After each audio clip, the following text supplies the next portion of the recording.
sempre manifestato non soltanto tramite le istituzioni del Comune di Venezia, ma anche proprio la stessa popolazione ha dimostrato nei confronti della famiglia tantissima vicinanza, tantissima commozione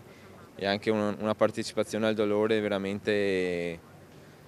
dico, unica. Durante la cerimonia di commemorazione davanti al ponte che a Venezia porta il suo nome per il decennale della comparsa di Valeria Solesin, le parole del fratello Dario confermano come l'esempio e la vita di Valeria siano ancora oggi un tesoro prezioso che continua a portare frutti di unione da custodire. Sempre manifestato non soltanto tramite le istituzioni del Comune di Venezia, ma anche proprio la stessa popolazione ha dimostrato nei confronti della famiglia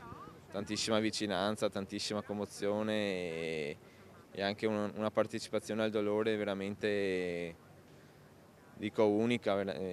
perché mi sento di dire, di utilizzare un aggettivo come questo, perché veramente da parte della famiglia almeno nei confronti del Comune di Venezia c'è sempre stata tantissima riconoscenza. L'abbraccio di Venezia è sempre stato presente fin dai primi giorni. Dario ripercorre anche le sue difficoltà personali a tornare a Parigi e spiega perché non ha voluto mai partecipare al processo. Ero stato a Parigi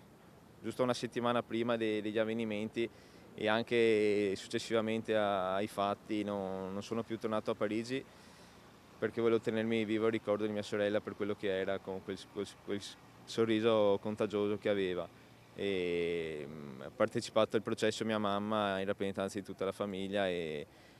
ha partecipato all'intero processo in prima persona, quindi ha seguito un po' tutto il filo processuale.